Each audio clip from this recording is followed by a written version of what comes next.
if I win, you guys are right up there with me. I see myself as your servant. That's what I want to be. I learned exactly what kind of public servant I want to be by watching the current city council and seeing that this current majority is the exact opposite of what I want to be. I see Keely and Kathleen, and they inspired me to just go. I actually wanted to leap over the dais and kick some of those other guys out of the way and just get in there and help them because they're trying to represent the people. The simplest thing in the world. Their representatives represent the people. If the neighborhood doesn't want something, don't friggin' give them something they don't want. Don't give me a present that I don't want. It's not a present, right? So, I do have more sophisticated political ideas than this, I promise you. But ultimately, it really just boils down to that.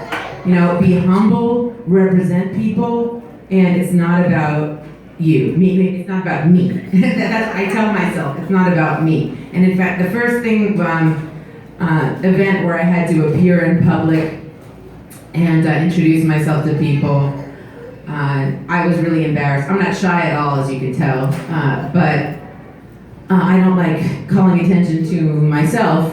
I like calling attention to whatever it is that I happen to be enthusing about, whatever I'm talking about at the time. And a friend of mine said, "Deb, this is not about you. It's about the issues." And those were the magic words to enable me to just go up and introduce myself to people and just say, "Hey, I'm Deb. I'm running for city council, and are you registered to vote in Denton? Yeah, I am. Well, did you know there's a lot of corruption here?" And a lot of people they either say yes, I know, or they say no. Tell me about it, and I start telling them. And before I can finish the first sentence, they've already put all of the pieces of the puzzle together. Good old boys network. They're a pretty quick study, those guys. And I'm not anyway. I won't go on and on about this is not. In the end, ultimately, this is not about bad people. It's about a bad machine. And I see them all as they're cogs in a machine, and they're compliant cogs. And I'm not going to be a cog. I'm going to be a wedge or some dynamite and helping out Keely and Kathleen, who are already doing that up there. I also wanted to say, I was so touched by the things that everybody was saying just now. When Josh just mentioned, how I was telling him about going door to door and telling people about the gas plants and how he had never heard of that and nobody does that. And I just wanted to say that I'm trying not to cry, but I just want to say that I learned that from this guy over here, Sam Alexander, who is one of my personal heroes, and I learned that just from him telling me about all of the advocacy that he's done. Just cutting through the bureaucracy and the red tape by just knocking on people's doors. And he did this on Bonnie Bray when DME was doing all kinds of crazy stuff to those people. And it's just the simplest thing. Go knock on someone's door and say, "Hey, did you know that your electric provider wants to profit by screwing you over?" And no, I did not know that. It's so simple. And so anyway, I learned that from him. Anyway, he's a personal hero of mine. In City Hall, they talk about him as the disgruntled, former DME employee. So anyway, if I get up here on council, it's going to be one day of the year. It's going to be disgruntled former DME employee of the month day, and we will celebrate the disgruntled people and the whistleblowers because these are the people who bring change to a system that's broken. And anyway, I could, just looking around the room, I could say that about so many of you who inspire me. Since I see people are listening to me and they're not itching to go somewhere else, I'm going to tell one more story that also might make me cry. And that's about Keely, who's not here because she's very sensitive to this, to this kind of thing because she's on council. When HB 40 was passed, the ban on bans, I was at a rally, and a bunch of you were too. It was, at least it was the first rally that I knew of. That was here in Denton in response to HB 40. And earlier that day, or maybe the day before, I don't know, but Kevin Roden, who's on council, he had put out a blog post that said why is City Council considering repealing our fracking ban, something like that. That was how many of us first learned that this was even a possibility. And so I was in shock because Kevin had and I didn't know him personally, but I had supported him and I knew him as the anti-fracking candidate. I'm not a one-issue person. I have a lot of issues. I'm a social justice, human rights, fairness, quality of life person. That's my issue.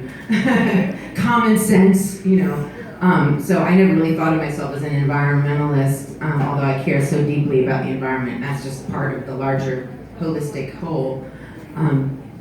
Anyway, so I was at this rally and I was going around asking people, did you read Kevin Roden's blog? What do you think about that? The fracking ban being repealed?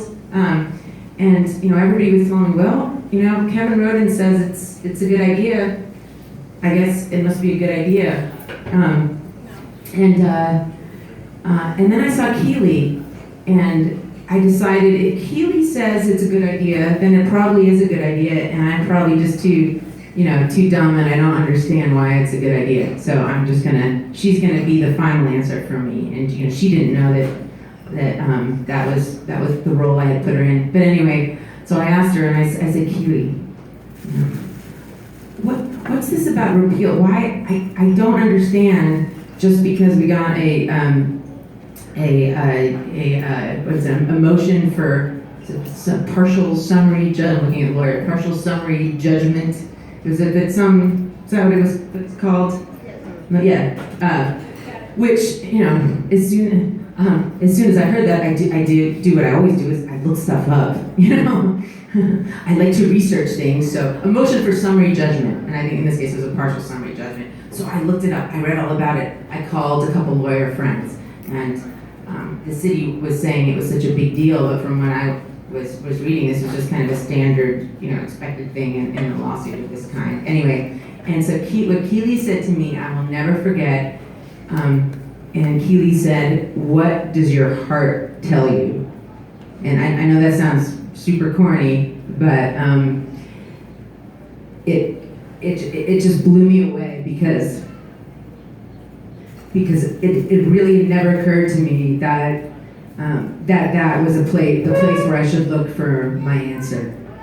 And I said, well, my heart tells me that, and I said it this slowly because I was kind of figuring it out as I was speaking. I said, my heart tells me that this is wrong. And Keely said, well then, go with your heart.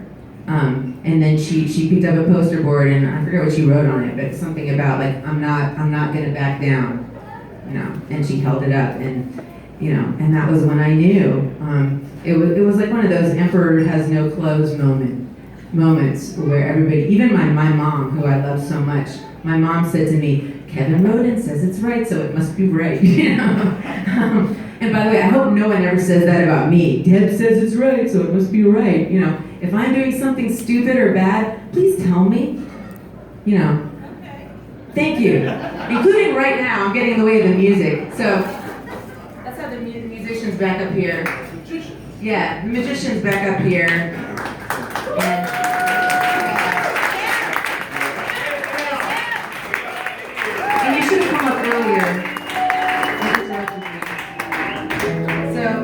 Deb. Yeah. And I was driving Jack Melody. to Fort Worth the other day, and it was a glorious sight. There was a Buc-ee's being built. Isn't that wonderful news? No, Little Jack Melody. I went there. I went to the Buc-ee's, and I was so excited because I heard their toilets are really clean. And I was really excited because, you know, in my house the toilets aren't so clean. And I thought this will be really amazing because we're putting all this money into this, you know, economic growth. And I went there and I looked at the toilets and they were clean, so shiny, so clean. But that's going to be in Fort Worth. That won't be in Denton, will it, Deb? It's coming to Denton, Little Jack Melody. No, that's impossible, isn't it? Because it's like as big as it's like half a mile. Have you ever driven to Fort Worth? I try not to. Yeah, try holding it that long. Oh, You need your bathroom's closer. So it's actually, you mean there's going to be a Buc-ee's in Denton? There's going to be a Buc-ee's in Denton, and we're giving tax incentives to it because we're paying them to come. And not only that, it is right next to this beautiful neighborhood with these lovely people. We don't care about neighborhoods and people there. They don't want it there. They don't want it there, but that's because they're dumb. They don't know. They don't know. Well, so they're not sophisticated. Yeah. They don't know about Buc-ee's culture. So anyway, I ripped open a bag of Buc-ee's nuggets. Have you heard of those? No, I would never rip open a bag of Buc-ee's nuggets. It's legal in Texas to do that.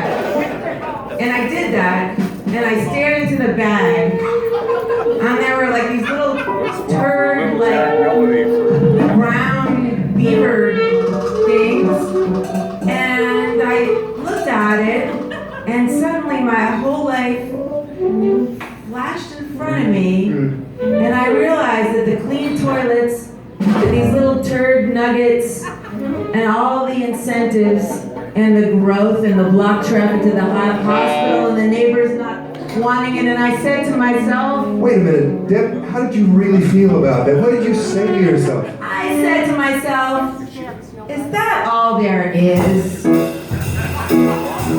Is that all?